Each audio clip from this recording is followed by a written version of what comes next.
Hello friends, एबीएफएम के कुछ और इम्पोर्टेंट क्वेश्चन आंसर्स को हम लोग डिस्कस करेंगे। इसमें हमारा पहला क्वेश्चन है, what is SIP EIT scheme. ये स्कीम क्या है एसआईपी ईआईटी। तो इसकी पहले फुल फॉर्म हम लोग देखेंगे। इसका फुल फॉर्म है support for international patent protections, और ईआईटी हो गया आपका इलेक्ट्रॉनिक्स एंड इंफॉर्मेशन टेक्नोलॉजी। यानी जो इंटरनेशनल जो है अगर आप जैसे कोई भी आईटी में है, इलेक्ट्रॉनिक या आईटी लाइन में है कोई कंपनी, तो उनको पेटेंट चाहिए। ठीक है, इंटरनेशनल पेटेंट प्रोटेक्शन, तो उसी पर्पज के लिए इसको बनाया गया। ये एक स्कीम है आपकी S I P E I T is a scheme to provide financial support to MSMEs and technology startup units for international patent filing to encourage innovations and recognize the values and capabilities of global IP along with capturing growth opportunities in ICT। Short में अगर हम इसको समझें तो ये एक type की scheme है जिससे फाइनेंशियल सपोर्ट प्रोवाइड कराया जाता है जो एमएसएमईज है या जो नई स्टार्टअप है इंडिया की, जो कि टेक्नोलॉजी की फील्ड में। ठीक है, तो उन स्टार्टअप को अगर इंटरनेशनल पेटेंट फाइलिंग करना है तो उनको फाइनेंशियल सपोर्ट की जरूरत है। तो इस स्कीम के तहत उनको फाइनेंशियल सपोर्ट जो है प्रोवाइड किया जाता है। इससे क्या होगा, इससे ये फायदा होगा कि उनको इंकरेजमेंट, उनको बढ़ावा मिलेगा इनोवेशंस में, और उनकी जो वैल्यूज है और कैपेबिलिटीज है ग्लोबल लेवल में वो इम्प्रूव हो पाएंगी। ठीक है, उनकी जो ग्रोथ अपॉर्चुनिटीज है वो भी काफी बढ़ जाएंगी, क्योंकि ग्लोबल लेवल पे जो है वो अपना पेटेंट प्रोटेक्ट कर रहे हैं खुद को, और उनके तहत उनको फाइनेंशियल असिस्टेंस जो है दिया जा रहा है। और स्पेशली जो आईसीटीई है, यानी कि इंफॉर्मेशन कम्युनिकेशन टेक्नोलॉजी या इलेक्ट्रॉनिक सेक्टर वाली इंडस्ट्रीज है, उनके लिए ये स्कीम है कि अगर उनको पेटेंट फाइलिंग करना है किसी इंटरनेशनल पे, इंटरनेशनल के लिए अपना पेटेंट फाइल करना है, तो उसको उनके लिए उनको फाइनेंशियल सपोर्ट चाहिए। किनको, एमएसएमईज को, ये जो हमारी स्टार्टअप है उनको। तो उनको जो है फाइनेंशियल सपोर्ट दिया जाता है एसआईपी ईआईटी स्कीम के तहत। Encourage innovation, recognise the value and capability of global intellectual property, जो आईपी है।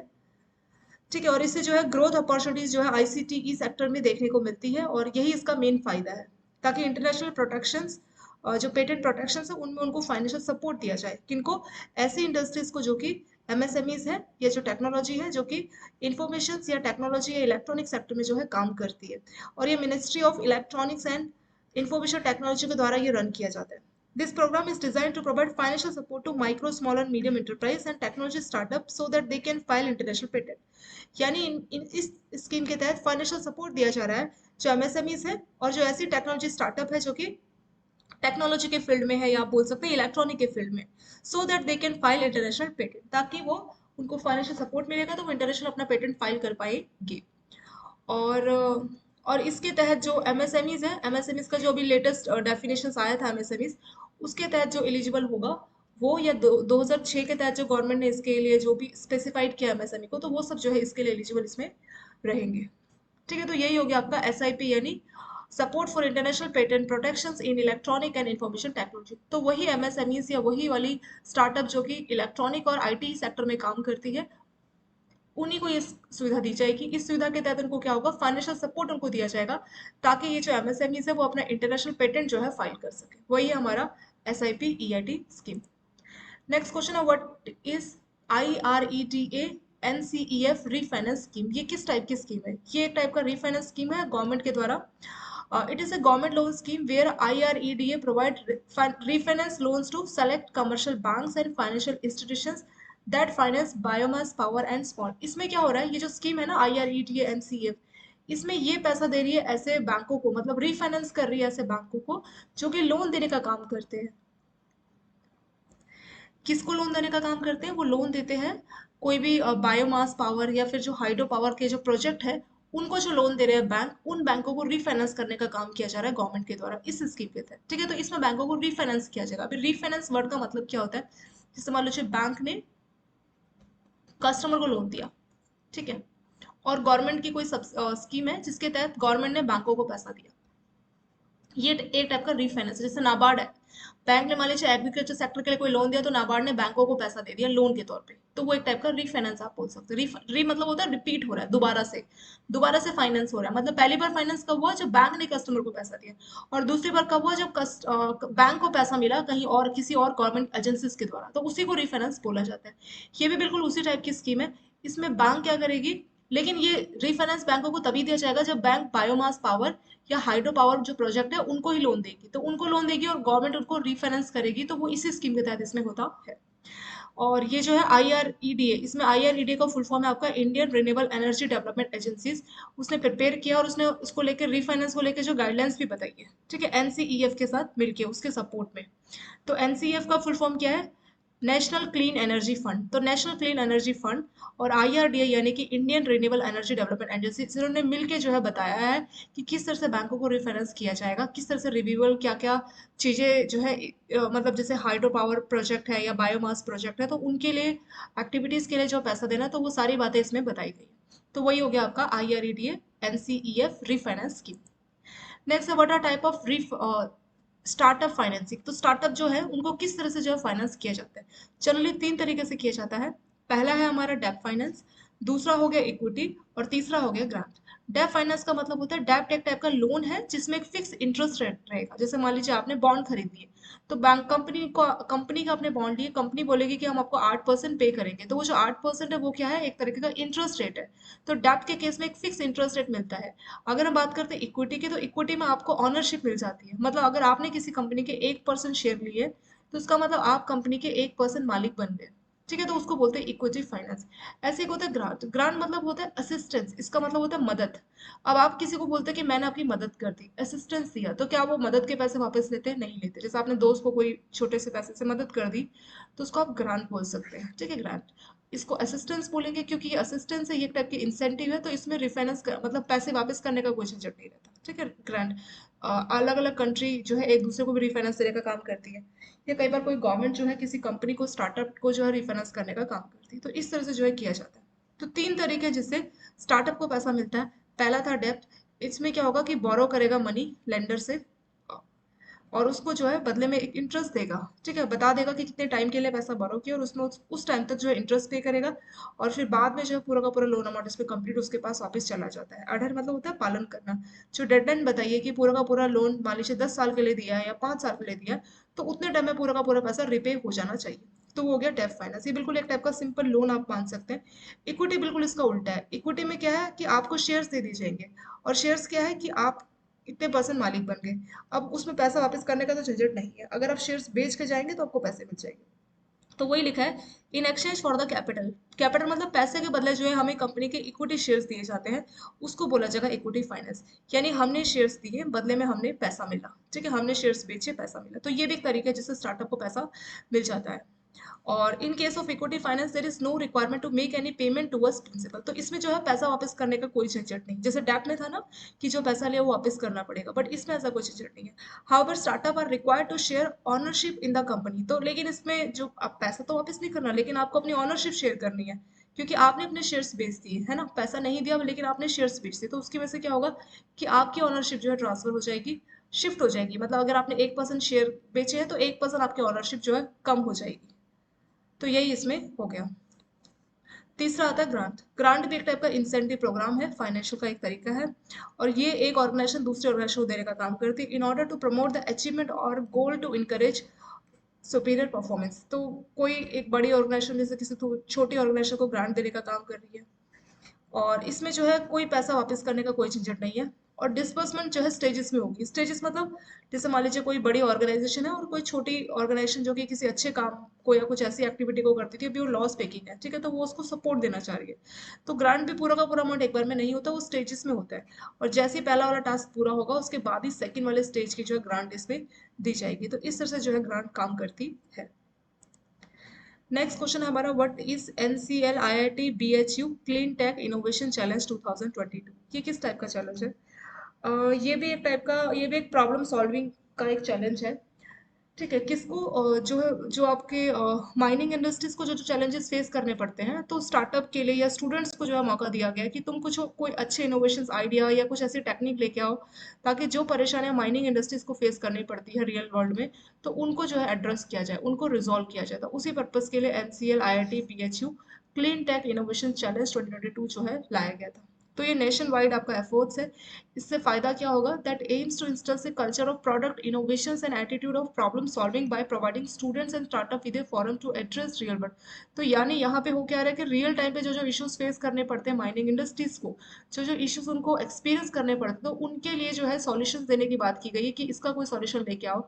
तो मतलब जो स्टूडेंट्स है या जो स्टार्टअप है उनके अंदर एक ऐसा एटीट्यूड डेवलप करना, ताकि उनको पता लगे कि हाँ हमारी इस तरह की इंडस्ट्रीज है, इस तरह की उनको वहाँ पे प्रॉब्लम फेस करनी पड़ती है। तो अगर कुछ आपके पास आइडिया है, कोई नया प्रोडक्ट है, तो आप उसके बारे में कोई ऐसा प्रोडक्ट बना सको। तो एक कल्चर डेवलप करना ताकि लोगों को पता लगे कि हाँ हमारी इंडस्ट्रीज को ये परेशानियां फेस करनी पड़ती है, इसके रिगार्डिंग क्या हमारे को कोई प्रोडक्ट आता है, क्या हम कुछ ऐसा प्रोडक्ट सोच सकते हैं, बना सकते हैं। तो उसी के लिए ये चैलेंज इसमें दिया गया।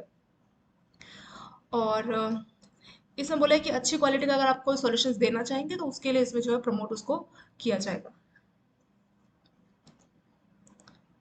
नेक्स्ट क्वेश्चन है what is hybrid information system. HISS को रिप्रेजेंट किया जा रहा है। तो हाइब्रिड इंफॉर्मेशन सिस्टम क्या होता है, a software system known as hybrid information system is created by combining various artificial intelligence and technologies. तो अलग अलग आर्टिफिशियल इंटेलिजेंस और टेक्निक को मिला के जो सिस्टम बनाया जाएगा उसको ही बोला जाएगा हाइब्रिड इंफॉर्मेशन सिस्टम। ठीक है। और an efficient learning system, also known as hybrid information system, is one that not only combine the beneficial aspect of various learning program and representation, but also overcome the limitations of processing capabilities.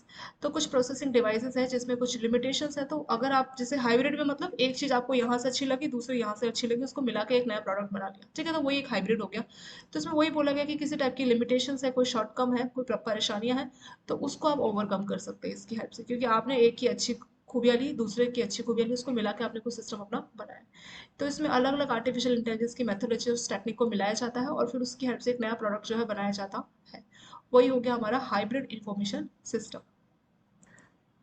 Next question है हमारा what is India Croatia startup challenge 2022। ये किस type का challenge है, ठीक है। तो 2022 में इसको पहली बार इंट्रोड्यूस किया गया था। And applicants were invited to submit their material beginning. तो मतलब उसी साल अप्रैल में जो है अपना जो भी उनके पास जो मटेरियल है इसके रिगार्डिंग उसको सबमिट करने को बोला। अब इसमें था क्या, ये किस टाइप का चैलेंज है, तो इंडिया और क्रोएशिया उन दोनों जगह के जो स्टार्टअप है वो आपस में मिलके जो है प्रॉब्लम का सॉल्यूशन देखे। बट कौन सी प्रॉब्लम का सॉल्यूशन, प्रॉब्लम्स है एजुकेशन को लेके, सस्टेनेबिलिटी को लेके, लाइवलीहुड्स, स्किल डेवलपमेंट वाली जो है प्रॉब्लम्स को लेके, ठीक है। तो इंडिया और क्रोएशिया के स्टार्टअप मिलके जो है इसका रेजोल्यूशन देखेंगे, उसको सॉल्यूशन देखेंगे, मतलब मिलके काम करना। तो उसी पर्पज के लिए जो है India Croatia startup challenge 2022 open किया गया in order to work together to solve some of the world's most pressuring innovation problem. तो वर्ल्ड की मतलब कई सारी ऐसी परेशानियां जो कि हर कंट्री को फेस करनी पड़ती है, तो उसका सॉल्यूशन क्या है, मिल के काम किया जाए। तो उसी पर्पज के लिए इंडिया और क्रोएशिया का स्टार्टअप चैलेंज जो है शुरू किया गया। India and Croatia have formed a partnership. तो इंडिया और क्रोएशिया ने क्या किया, एक पार्टनरशिप स्टैब्लिश की है। Innovations and new businesses that are aiming to improve area such as. तो कोई नया इनोवेशन, कोई आइडिया या कोई नया बिजनेस डेवलप करना चाह रहे हैं ताकि इंप्रूवमेंट की जा सके एजुकेशन, सस्टेनेबिलिटी में, लाइवलीहुड मतलब लोगों का जो लाइफ जो है, और जो स्किल्स डेवलपमेंट है। तो यही मेन फोकस है इस स्टार्टअप का, ठीक है। और तो इसमें जो भी परेशानियां होंगी, मतलब जो भी सॉल्यूशन देखा जाएगा, तो ये को डेवलप होगा। को डेवलप मतलब मिलके दोनों इंडिया और क्रोएशिया के जो कंपनीज है, जो स्टार्टअप है, टेक्नोलॉजी जो है मिलके करेगी। तो मिलके क्या फायदा होगा कि कुछ टेक्नोलॉजी इंडिया के पास अच्छी होगी, कुछ सॉल्यूशन इंडिया के पास होगा, ठीक है, कुछ सॉल्यूशन क्रोएशिया के पास होगा। तो मिलके जो है को डेवलप करके जो सॉल्यूशन किया जाएगा। तो इससे क्या है, it will also encourage inventive startup in their efforts to grow solution beyond international border. तो इससे जो है मिलके काम करेंगे और इंटरनेशनल बॉर्डर से बियॉन्ड आगे जाके जो उनको एक अच्छा खासा सॉल्यूशन इससे मिल पाएगा। तो सॉल्यूशन किस फील्ड में, सॉल्यूशन इन एरियाज में, जैसे education, livelihood, skill development, sustainability, specially इन्हीं एरियाज के लिए सॉल्यूशंस की यहाँ पे बात की गई है। नेक्स्ट क्वेश्चन है what are the following categories. मतलब कौन कौन सी, जो जैसे हमने यहाँ पे बोला था ना कि हमने इंडिया और क्रोएशिया मिलके जो है काम करेगा, तो किस किस कैटेगरी की जो है इसमें बात की है। तो स्पेशली यहाँ पे तीन चीजों की बात की, एक तो क्लीन वाटर एंड सैनिटेशन, दूसरा है इक्वलिटी को रिड्यूस करना, और तीसरा है decent work and economic growth. तो ये तीन फील्ड जो है इसके लिए जो है इंडिया और क्रोएशिया के स्टार्टअप मिलके जो है काम करेंगे। तो पहला आता है क्लीन वाटर एंड सैनिटेशन। इसमें बोला है कि 2025 तक ऐसा उम्मीद लगाया जा रहा है, it is anticipated that over half of world populations will be living in regions that are affected by water scarcity। मतलब 2025 से ऐसा होगा कि कम से कम आधी जो वर्ल्ड की पॉपुलेशन है वो ऐसे एरिया में रहेगी जहाँ पे पानी की बहुत कमी हो जाएगी। This prediction is based on current trend. तो अभी जो ट्रेंड चल रहा है उसी के हिसाब से प्रेडिक्शंस की गई है। It is possible that 700 million people would move because of, आप जानते हैं जैसे बोलते हैं ना जल ही जीवन है, तो मतलब जहाँ पे पानी नहीं है, स्कार्सिटी है, तो लोग क्या करेंगे, मूव करेंगे ऐसी जगह से ताकि जहाँ पे उनको पानी मिल जाए। तो 2030 तक बहुत ज्यादा मूवमेंट लोगों का देखने का मिलेगा पानी की वजह से। अगर ऐसा होगा तो it will be most expensive migration. अब एक जगह से दूसरी जगह पानी की तरह से मूव कर रहे हैं, तो मतलब सारा कुछ बेच के जाना यहाँ से वहाँ, तो एक बहुत बड़ा मतलब इशू हो जाता है। तो सबसे ज्यादा जो है एक्सपेंसिव माइग्रेशन इसको माना जाएगा ह्यूमन रेस, मतलब ह्यूमन की हिस्ट्री में। तो ऐसा कोई सॉल्यूशन ढूंढना मिलके। अब देखा जाए ये जो परेशानी है पानी की, ये सिर्फ इंडिया इंडिया की नहीं है, वर्ल्ड की हर कंट्री की। तो इस तरीके के इश्यूज जो कि वर्ल्ड में सभी को फेस करने पड़ रहे हैं, तो मिलके, तो इंडिया और क्रोएशिया ने मिलके बोला कि हम स्टार्टअप जो है हम ऐसे आइडियाज देंगे ताकि इसका कोई सॉल्यूशन ढूंढा जा सके। ठीक है, तो पहला वही है क्लीन वाटर एंड सैनिटेशन, मतलब कुछ इंतजाम करना ताकि साफ पीने वाला पानी जो है इंतजाम किया जा सके। तो उसके रिगार्डिंग कुछ उनके पास आइडियाज है या कुछ वो करना चाहे मिलके, ऐसा जो है स्टार्टअप, दोनों कंट्रीज के जो स्टार्टअप है वो मिलके इसमें काम करेंगे। सेकेंड आता है रिड्यूस इनइक्वालिटीज। इसमें बोला जैसे रिफ्यूजीज है, रिफ्यूजीज क्या होते हैं, एक जगह से दूसरी जगह पे ये लोग शिफ्ट करके परमानेंटली जो है नई जगह पे सेटल होने जाते हैं। ठीक है, शरणार्थी ऐसे बोलते हैं ना, वही। Investigation of the way in which refugees lives can be constructed. तो जो ये जो रिफ्यूजी है जो अपनी कंट्री को छोड़ के दूसरी कंट्री में आए, उसके कई सारे रीजन हो सकते हैं। उनकी कंट्री में वॉर है, या बहुत गरीबी है, या फिर जॉब्स नहीं है, बहुत सारे इसके रीजंस होते हैं जनरली। ठीक है, स्पेशली शरणार्थी बोला जाता है इसको, कि मतलब उनकी कंट्री में वो लोग नहीं रह सकते, उनको बहुत सारी परेशानी है जिसकी वजह से उनको छोड़ के दूसरी कंट्री में आके शरण, दूसरी कंट्री की शरण उनको लेनी पड़ती है। तो उनके साथ कोई इनिक्वलिटी, मतलब कोई भेदभाव तो नहीं किया जाता, अगर ये है तो उसको कम करना। ठीक है, उनकी लाइफ को रिकंस्ट्रक्ट, मतलब दोबारा से बनाना, उनको इम्प्रूव करना, और ताकि उनका जो फ्यूचर है वो काफ़ी बेहतर हो सके अभी के कंपैरिजन में। तो इसको लेके भी जो है मिलके जो है काम करना चाहिए। तो इसको लेके भी इंडिया और क्रोएशिया ने जो है, और रिड्यूस इनइक्वलिटी को लेके भी जो है मिलके काम करने की यहाँ पे बात की। तीसरा आता है यहाँ पे decent work and economic growth. Decent work मतलब अच्छा खासा काम हो, और जो इकोनॉमिक ग्रोथ है वो दोनों की अच्छी हो। Even if the global economy is doing well and jobs are plentiful for those who are degree in STEM fields, some people still find that becoming a driver और on demand delivery professionals is the most lucrative alternate. बोल रहा है कि वैसे तो jobs है लेकिन सभी के लिए नहीं है, कुछ जो पर्सन ठीक ठाक पढ़े लिखे या वैसे हैं या जिनकी इकोनॉमी कंट्री की बहुत अच्छी वहाँ पे, बट हर जगह पे नहीं है। तो हर जगह एक अच्छा काम और अच्छी इकोनॉमिक ग्रोथ को जो है डेवलप करना, ये भी इनका ही पर्पस है। तो तीन मेन मेन पर्पस है यहाँ पे, क्लीन वाटर, रिड्यूस इनइक्वलिटीज और डिसेंट वर्क स्टाइल। ठीक है, तो इन्हीं तीन को लेके इंडिया और क्रोएशिया का जो है चैलेंज यहाँ पे 2022 जो है उसको स्टैब्लिश किया गया है। नेक्स्ट क्वेश्चन है हमारा, what is tokenisation and streaming, ये क्या चीज होती है। तो tokenisation refers to process of separating a lengthy piece of text into individual sentences. तो आपके पास एक अच्छा खासा लेंथी पीस ऑफ टेक्स्ट है, उसको आप इन्फॉर्मेशन यानी इंडिविजुअल सेंटेंसेस में या वर्ड्स में कन्वर्ट कर रहे हैं, तो उसी को टोकनाइजेशन बोला जाता है। मतलब टोकन्स मतलब जो बड़ा आपके पास एक लेंथी पीस ऑफ टेक्स्ट है, बड़ी इंफॉर्मेशन है, उसको आप छोटे सेंटेंसेस में, इंडिविजुअल सेंटेंसेस या वर्ड में जो है कन्वर्ट कर रहे हैं, उसी प्रोसेस को बोला जाएगा टोकनाइजेशन।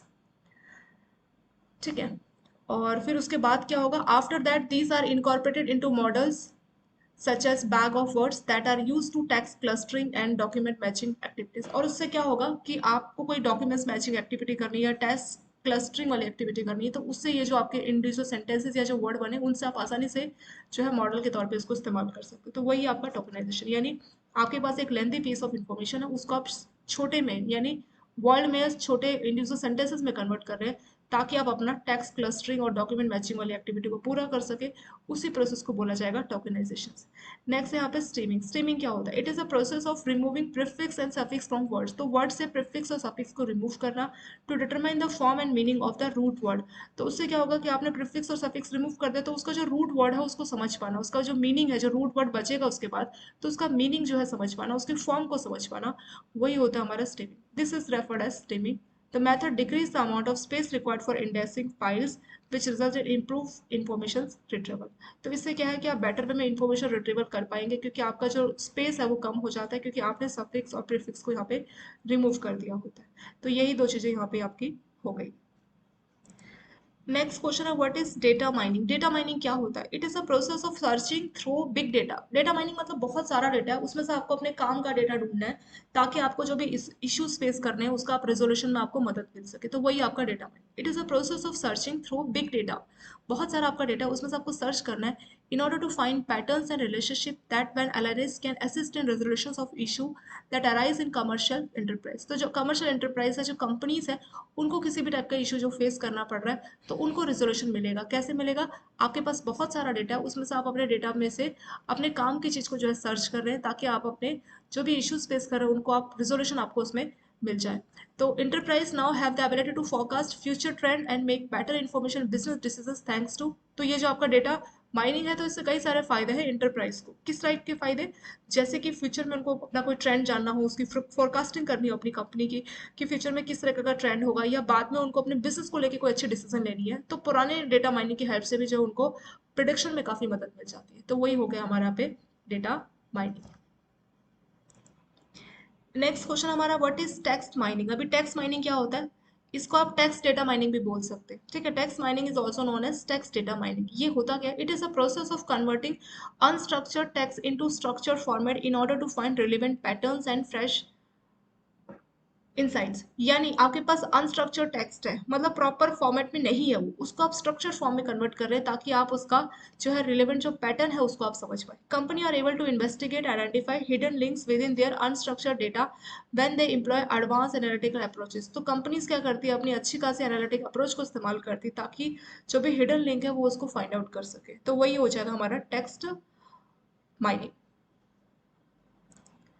नेक्स्ट क्वेश्चन है व्हाट इज बिजनेस एनालिटिक्स। ये एक टाइप का प्रोफेशन होता है बिजनेस एनालिटिक्स। तो बिजनेस एनालिस्ट का काम क्या होता है? इनके मतलब अगर आप बिजनेस एनालिस्ट बनना चाह रहे हैं तो आपके पास स्किल्स होनी चाहिए, टेक्नोलॉजी होनी चाहिए और आपके पास प्रैक्टिस होना चाहिए ताकि आप ये काम कर सके। इसमें होता क्या है? बिजनेस एनालिस्ट को आप डेटा देंगे, ठीक है, डेटा देंगे और उस डेटा की हेल्प से वो बताएंगे कि ऑर्गेनाइजेशंस की किस तरह से परफॉर्मेंस होगी, किस तरह से ऑर्गेनाइजेशन को फ्यूचर में जो है डिसीजन लेने चाहिए। तो बिजनेस की वो एनालिसिस करता है कि किस टाइप के डिसीजन ऑर्गेनाइजेशन को लेने चाहिए ताकि फ्यूचर में जो है वो एक पावरफुल, एक अच्छी खासी प्रॉफिटेबल और अच्छी रेवेन्यू, अच्छी एफिशिएंसी वाली ऑर्गेनाइजेशन बन सके। यहाँ पे लिखा गया हुआ है it refers to combination of skills, technology and practices that are used to analyse the data and performance of an organisation in order to gain insights and make decision in the future. यानी इसमें बोला गया है कि जो business analyst है इसका मतलब है आपके अंदर स्किल्स होनी चाहिए, इसको लेके टेक्नोलॉजी का आप इस्तेमाल करेंगे और प्रैक्टिसेस आप करेंगे। इससे आप जो है डेटा को एनालिस करेंगे और जो परफॉर्मेंस है ऑर्गेनाइजेशन की उसको आप समझेंगे ताकि आप एक अच्छा और सही डिसीजन अपनी ऑर्गेनाइजेशन के लिए फ्यूचर में ले सकें। अब डिसीजन हम कैसे ले रहे हैं? डेटा की हेल्प से, ठीक है। तो हमारे पास कई सारा डेटा है और उस डेटा को हम इस्तेमाल कर रहे हैं डिसीजन लेने के लिए। जैसे कोई भी कंपनी है वो अपने जैसे बोलते हैं ना डेटा ही सब कुछ है। डेटा के अंदर इतनी इन्फॉर्मेशन है कि आगे आपकी ऑर्गेनाइजेशन बहुत अच्छी होगी या आपकी ऑर्गेनाइजेशन अच्छे से काम नहीं करेगी, वो डिपेंड करेगा कि आपने किस तरह से अपनी डेटा या बिजनेस एनालिसिस की है, ठीक है। जैसे आप कोई भी कोल्ड ड्रिंक पीते हैं तो उसको लेके जो है जनता के से आपने डेटा लिया कि आपको कौन सी वाली कोल्ड ड्रिंक पसंद है, कौन सी नहीं पसंद है। तो जिन्होंने आपकी कंपनी के प्रोडक्ट का नाम ले लिया, मान लीजिए अगर आप कोका कोला की बात कर लीजिए या पेप्सी की बात कर लीजिए, तो मान लीजिए कोका कोला जो है अपने बारे में जानना चाह रही है तो उसके वो क्या करेंगे, लोगों से सर्वे कराएंगे कि आप कौन सी वाली कोल्ड ड्रिंक पीते हैं। तो जिन्होंने कोका कोला बोला तो उनको तो हटा देंगे कि चलिए वो तो अपने कस्टमर्स है। जिन्होंने किसी और कंपनी का नाम लिया तो उनसे पूछा जाएगा कि आप उस कंपनी की कोल्ड ड्रिंक को क्यों प्रेफर कर रहे हैं। तो उन्होंने कुछ बोला कि पेप्सी में उनको ये फायदा है या कुछ उन्होंने अच्छे पॉइंट्स बताए। तो भी कोका कोला क्या सोचेगी कि हमारे जो कॉम्पिटिटर्स के जो प्रोडक्ट है लोगों को क्यों पसंद आ रहे हैं, क्या उसका रीजन है। तो मतलब ऐसा हमें जो जो हमारे जो प्रोडक्ट हमारे कॉम्पिटिटर्स दे रहे हैं वही वाला प्रोडक्ट हमें भी बनाना चाहिए। इस तरीके की जो है डिसीजन कोका कोला लेगी, ठीक है। और उस तरीके के डिसीजन से जो है जो उसके कॉम्पिटिटर्स है वो देखेंगे कि कोका कोला में भी ऐसा प्रोडक्ट आ गया जिसकी वजह से हम लोग पेप्सी या कुछ और हम कोल्ड ड्रिंक इस्तेमाल कर रहे थे तो हम लोग कोका कोला पे आ जाएंगे। तो मतलब ये पूरी एक स्ट्रैटेजी होती है जिससे हम क्या करते हैं अपने बिजनेस को, अपनी प्रोडक्टिविटी को, अपनी रेवेन्यू को जो है बढ़ा सकते हैं। तो बिजनेस एनालिस्ट एनालिटिक्स यानी डेटा की एनालिसिस करके फ्यूचर परफॉर्मेंस देना, डिसीजन में हेल्प करना, यही काम होता है बिजनेस एनालिटिक्स का। नेक्स्ट क्वेश्चन है हमारा व्हाट इज एसपीएसी। इसका फुल फॉर्म हो गया special purpose acquisition company. Special purpose acquisition company क्या होती है और ये क्या काम करती है? A company that does not carry any commercial operation. तो मतलब ये कोई कमर्शियल ऑपरेशन मतलब कुछ भी प्रोडक्ट बना के बेचने का काम नहीं करती है। इसका काम क्या होता है? It is incorporated purely for the purpose of raising capital through IPO और incorporated for the goal of acquiring और merging with an existing company is known as special purpose. यानी ये कंपनी क्या करेगी? कोई कमर्शियल बिजनेस तो नहीं करेगी, कोई एक्टिविटी नहीं करेगी कमर्शियल ऑपरेशंस, कोई प्रोडक्ट बना के नहीं बेचेगी। इसको इसका जो है इसको स्टैब्लिश इस पर्पस के लिए किया गया, प्योरली मतलब पूरा इसी पर्पस के लिए किया गया, for the purpose of raising capital through IPO. तो ये आईपीओ के थ्रू जो है कैपिटल रेज करने का काम करेगी। तो वही हो जाएगा आपका एसपीएसी यानी special purpose acquisitions company. Next question है what is SPAC formations and timelines. तो इससे पहले वाले क्वेश्चन में हमने एसपीएसी के बारे में देखा था, स्पेशल पर्पस एक्विजिशन कंपनी। इसका काम ही यही है कि ये आईपीओ लेके आएगी और उससे जो पैसा मिलेगा बाद में किसी और कंपनी को जो है मतलब लिखे ना for the goal of acquiring और मर्जिंग विद एग्जिस्टिंग कंपनी, मतलब किसी कंपनी के साथ उसको मर्ज हो जाना है बाद में, इसी पर्पस के लिए इसको स्टैब्लिश किया है। मतलब ये जब स्टैब्लिश हुई थी ना स्पेशल पर्पस एक्विजिशन कंपनी, इसने सोचा नहीं था कि हम कोई कमर्शियल, मतलब ये उस पर्पस के लिए होती ही नहीं कि मतलब ये ऐसी कंपनी है जो कोई कमर्शियल ऑपरेशन ये सब एक्टिविटी नहीं करेगी, ये आईपीओ लाएगी और जो पैसा मिलेगा उससे किसी दूसरी कंपनी के साथ ये मर्ज कर जाएगी, वही इसका पर्पस है। तो यहाँ पे टाइमलाइन पूछा कि कितने टाइम में मर्ज करती है और एसपीएसी फॉर्मेशन क्या होता है, ठीक है। तो एसपीए के बारे में हमने थोड़ा सा पढ़ लिया था यहाँ पे, स्पेशल पर्पस एक्विजिशन कंपनी के बारे में, ठीक है। तो इनिशियल पब्लिक ऑफरिंग यानी जो आईपीओ लेके आती है आपकी एसपीएसी यानी special purpose acquisition company, is typically predicted on an investment thesis that is concentrated on particular industries and depend करेगा कि किस तरह की इंडस्ट्रीज है, किस लोकेशन पे है, उस हिसाब से जो है कोई टेक्नोलॉजी कंपनी हो सकती है, ठीक है, या और भी किस टाइप का कंपनी के साथ ये मर्ज कर सकती है।